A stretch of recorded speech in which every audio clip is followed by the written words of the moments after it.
it.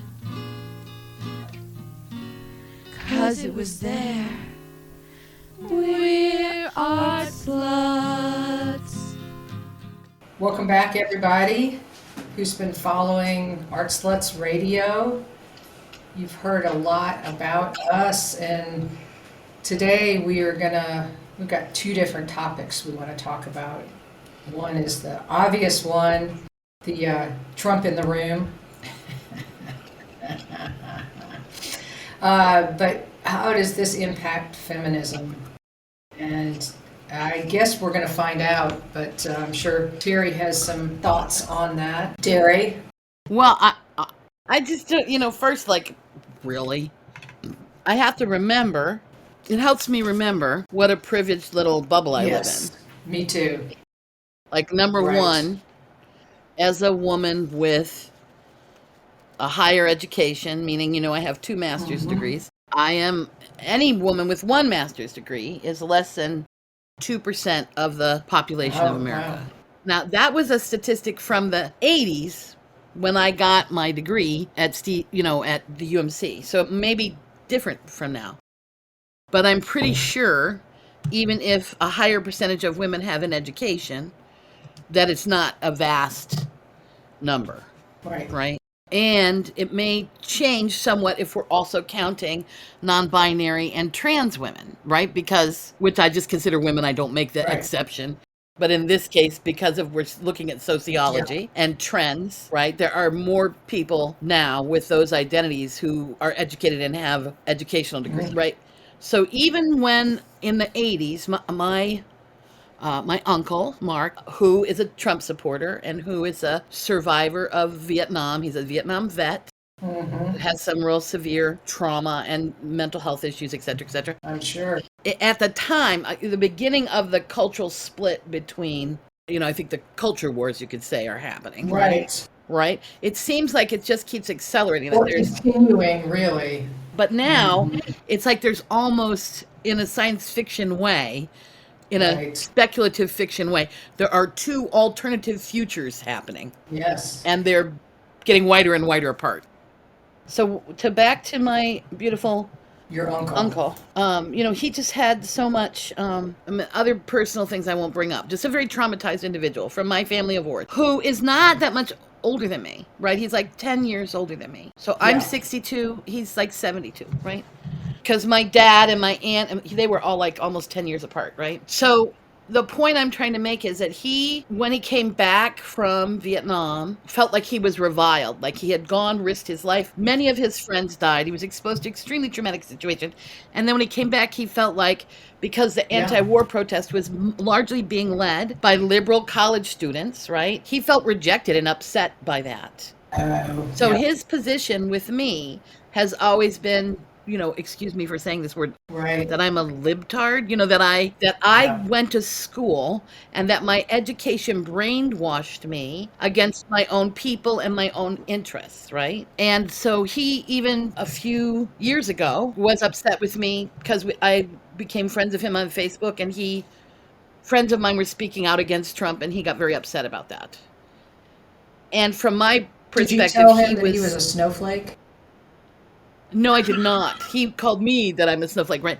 So, and I don't want to accelerate the war in my own family, right? But his opinion of me is not based on who I actually am or what I actually do. It's based on a caricature of it. Now, I want to talk about some difficult things. I mean, one, and we can just agree, you and I, that we're going to be able to talk about anything. Can we agree on that?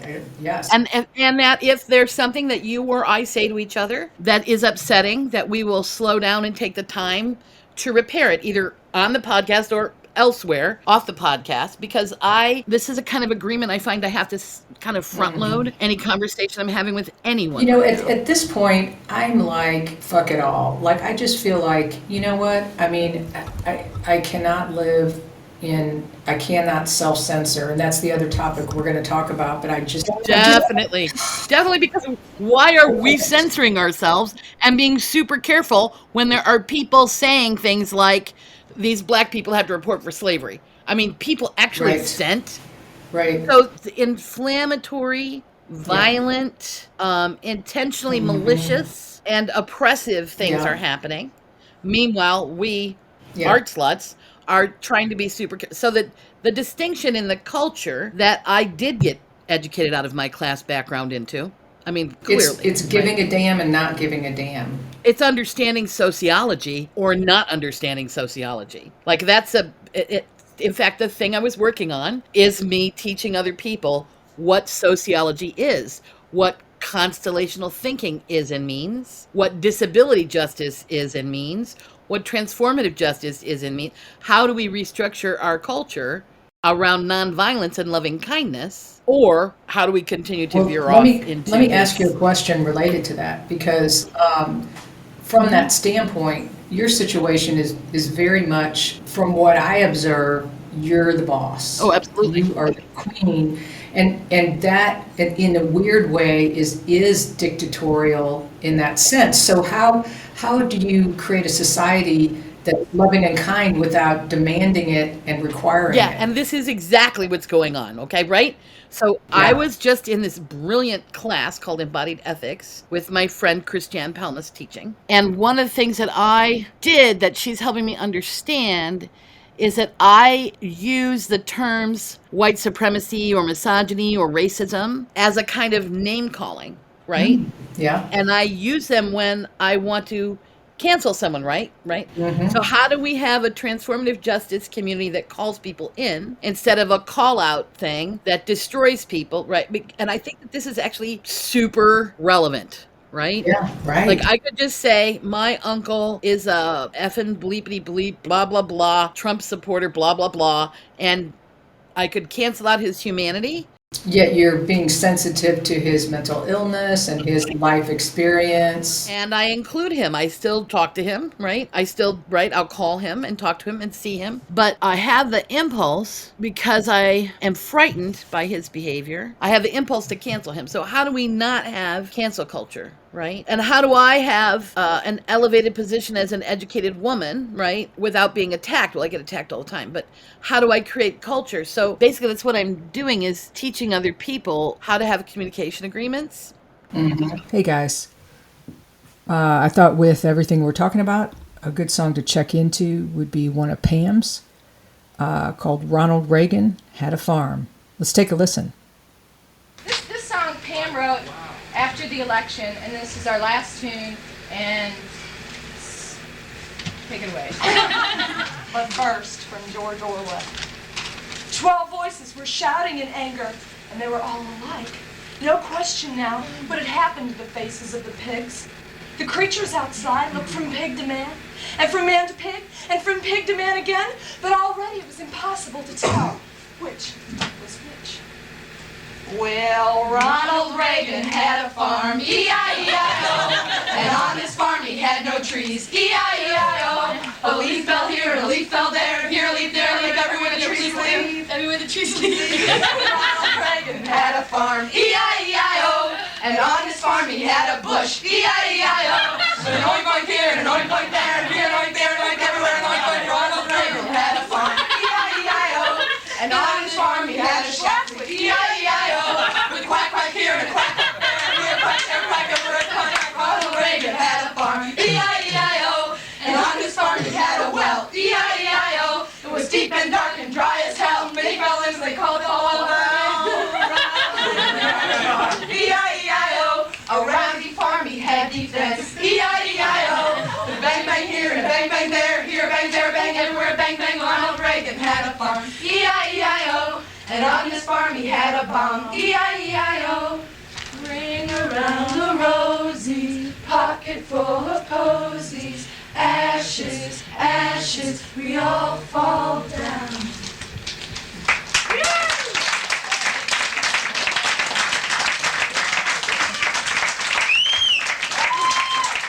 I'm really interested in the topic of self-censorship versus, you said state censorship, but I think it's any kind of organization censorship. You know, it could be a church, it could be... Well, fascism is going to be state and federal censorship. So that's what the most frightened about. And I recently read, and this is very controversial, I recently read a really potent article on autostraddle.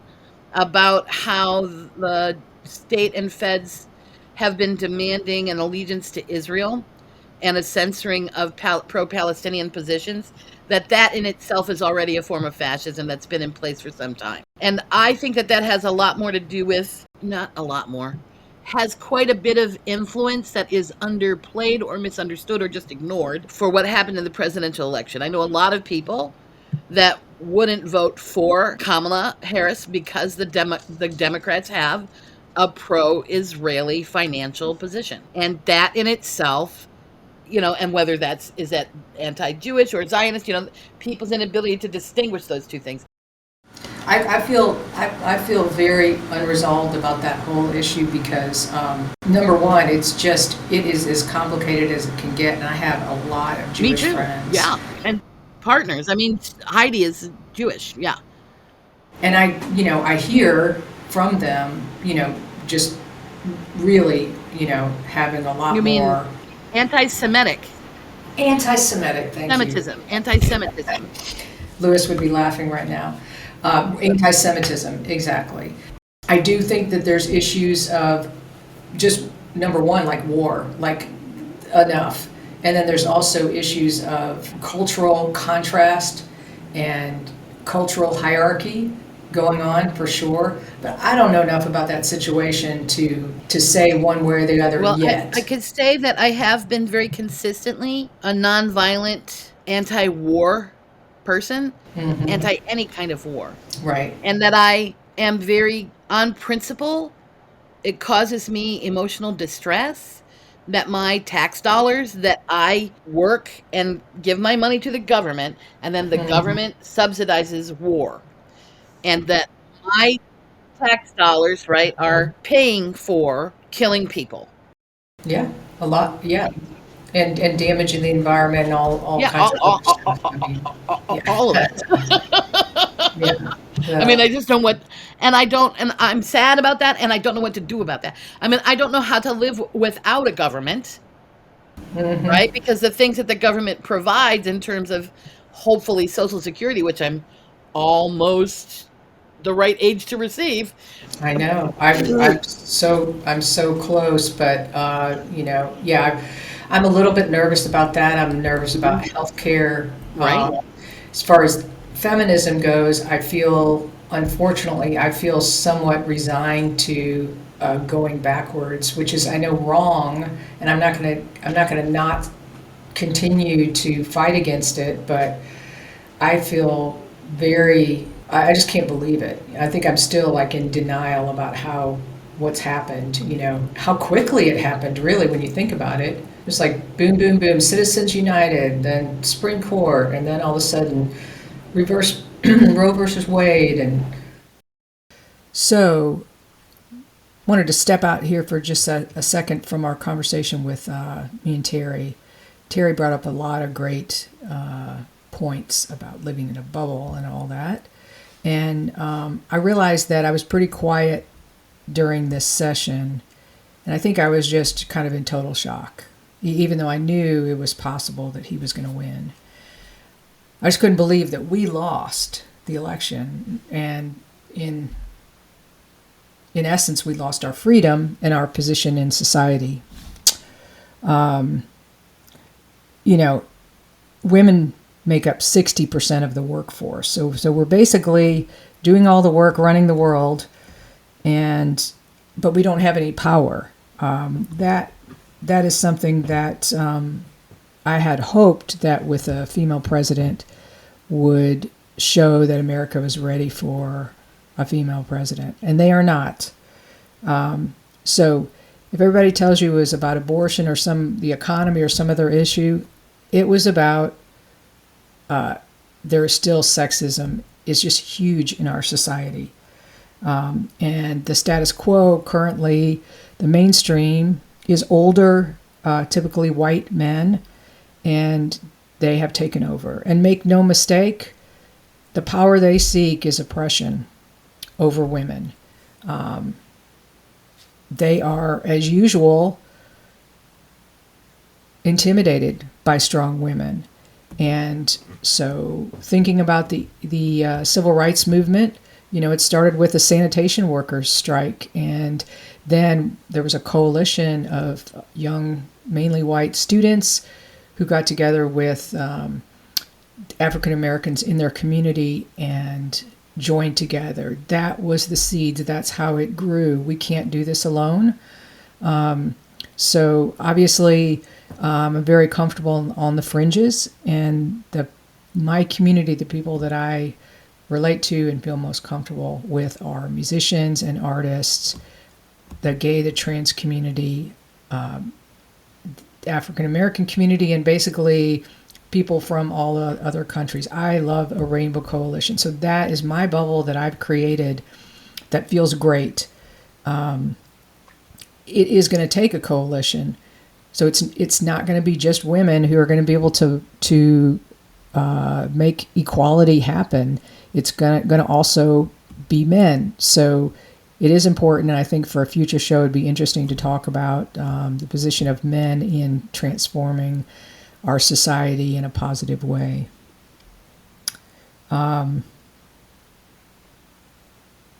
So this whole thing, what we're expecting, feminism in the age of Trump, is that obviously there's going to be limited access to health care. More women will be dying.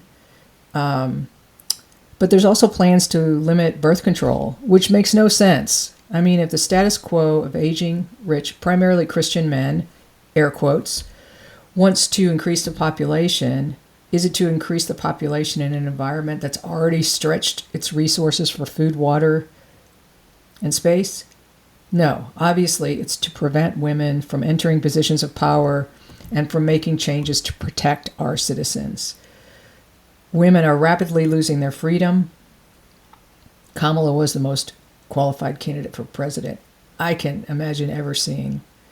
And growing up in the 60s and 70s, I remember the Equal Rights Amendment. I remember watching it and being surprised that it didn't pass because it seemed so obvious. It is time to finally pass the Equal Rights Amendment that will address all of the issues that have been happening for women in our society. And anyway, that's my 2 cents. And let's get back to the interview with me and Teri and listen to some music. I'm not sure there's a whole lot I can do beyond in my particular state because of the way they turned it back to the states, and other than I should mention that we're raising money for Planned Parenthood. But I mean, you're personally doing something. Yeah.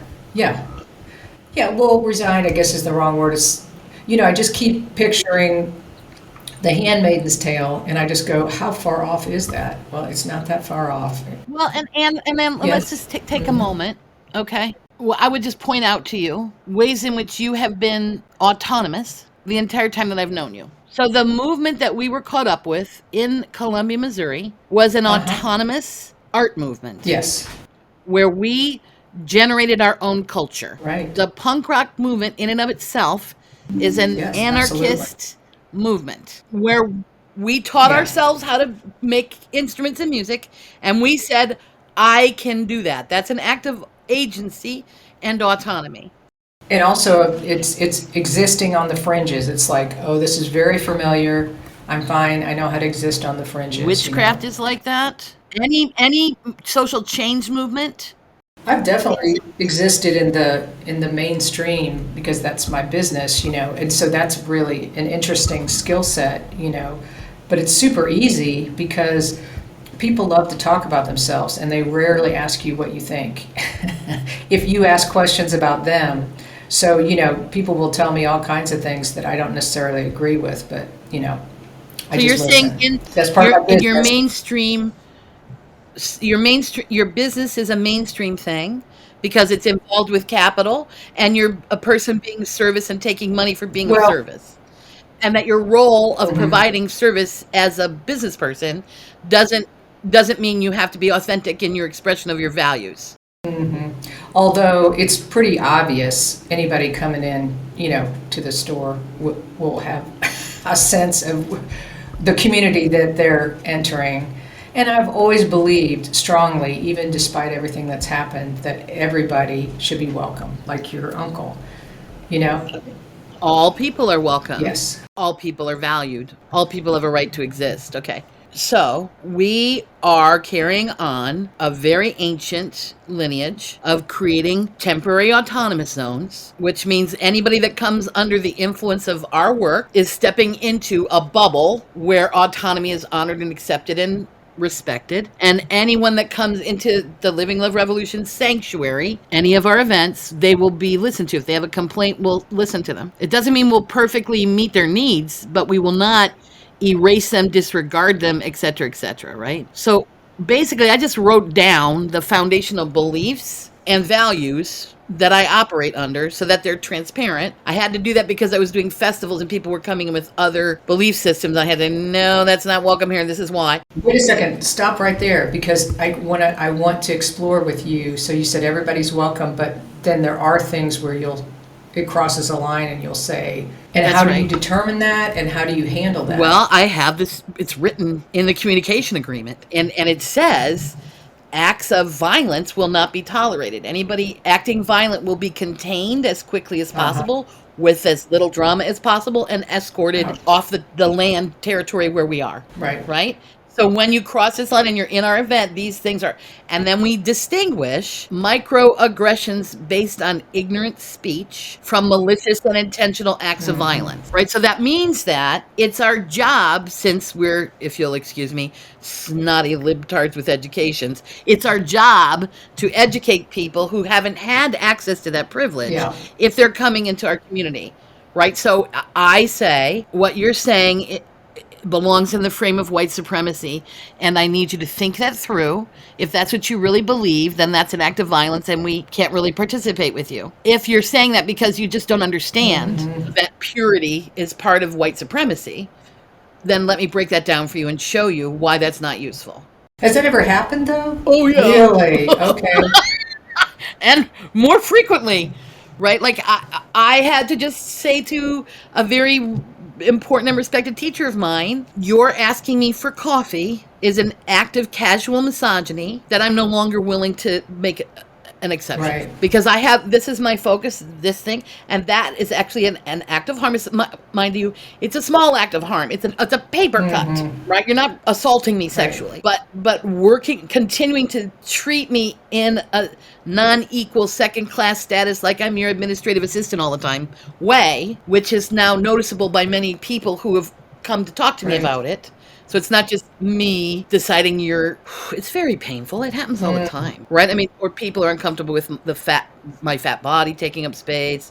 I go home with my lovers and my family, tell them, you don't have to wait on her like that. And I'm like, yeah, but every man in my family is waited on, and that's normative, right? So they cannot understand that they have such deeply embedded gender bias. Well, and this is true of many of my liberal friends. Like, why does Teri get to be the queen? Because I have earned authority, because I've done all this work. You created it. I created it. That's called earned authority. And I do the work of maintaining it. It is a lot of work. I understand. I just find it so interesting how the parallels between me being a business owner and you being a goddess. Sweetheart, it is a business. It's the Living Love Revolution Sanctuary. It's a church.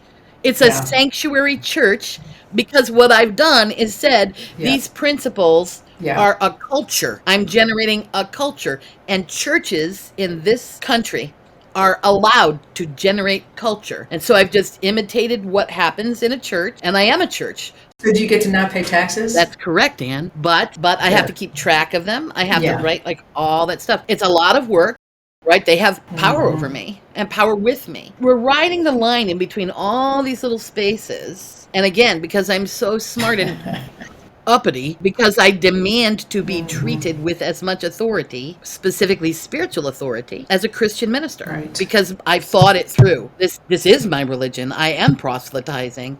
I do believe that the earth is an animate being whose life our lives depend on, who we have to take care of. Well, and the whole music festival that I do, it generates culture. It generates magic. Musical culture. It's incredible in that way. And community, there's just so many things. It doesn't necessarily generate income, which is fine. That's fine. Right. It's just that it doesn't matter because it is Why a aren't you at community. church, Ann? I don't want to be a church. I don't want to be a church. Not interested. Why? Say why. Just Because what you think a church does is evil? no, What? like nothing like that. Just like, just not interested. You reach a certain age and you're like, I'm interested in this. I'm not interested in that. Really that. Okay. I'm interested in your life, and I actually am very interested in religion. Like I'm very interested in how it I know, you always have functions been. in society. And They're a little closer to that's right. heaven. One of the songs that you really like of mine is "Closer to Heaven," and that song, when we recorded it, you sang on it. Kathy Wickle sang on it. Kathy Wickle. There's another person you should interview, darling.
We've talked about the election a little bit.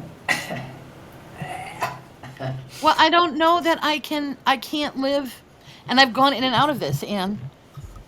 I really felt when Trump got elected the first time that, I've been ignoring this, and I had misused my power and my influence by not paying attention Yeah. And then I paid attention really closely, and now I'm like, oh, I misunderstood because my education and my belief system, Yeah.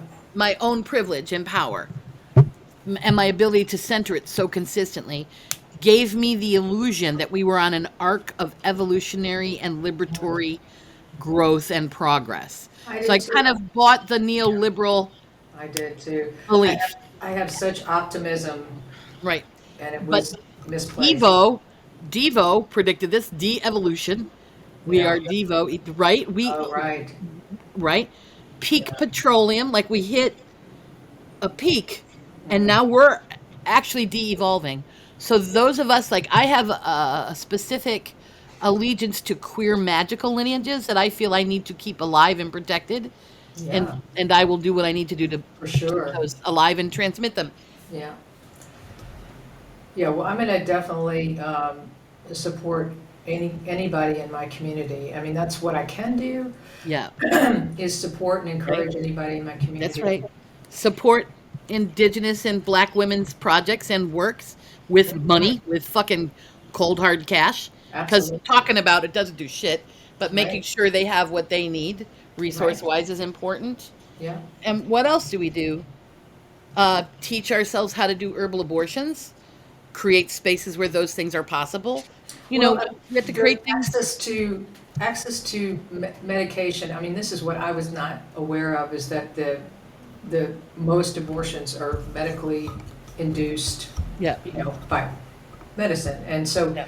that I think that's one reason why the abortion issue was not a winning issue, is because I think young women felt that they would be able to get the pills they needed, and they didn't see it as a super big issue. And of course, the message of complications in pregnancy and miscarriage and all that is also not on the minds of young women. So, that's and I was going to ask you, how much of a factor do you think it was that Kamala Harris is female in getting elected? And Black. I know. Massive. So I massive. do too. Have you ever read this book? Brown It's Scars. called White Tears, Brown Scars. White Feminism Betrays Women of Color. That's a good book. Yeah. It's by Ruby Hamad. Okay. It's really good. So I'm reading that. And I'm also reading Alice Wong's disability intimacy book. Okay. Uh, Yes. Good. disability justice. Good. Well, Being aware of, it had a lot to do with it. yeah. A lot to do with it. Like Bell Hooks, may she rest in power, said when Hillary Clinton did not get elected Arrested. or elected, Arrested, right. that the misogyny in our country is even less understood than the racism in our country. And it's like neck and neck. Intersectionality is a thing. But my point is just, we think that we're free.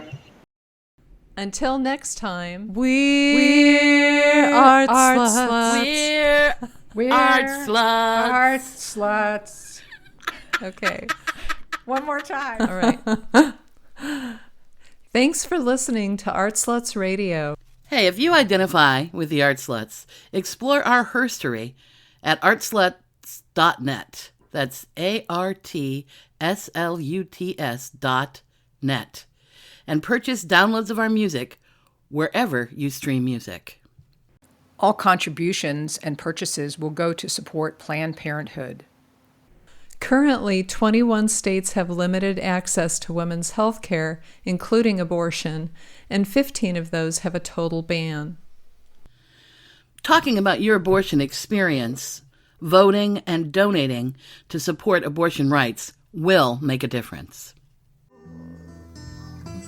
I hate to leave you, baby. I don't wanna have to go.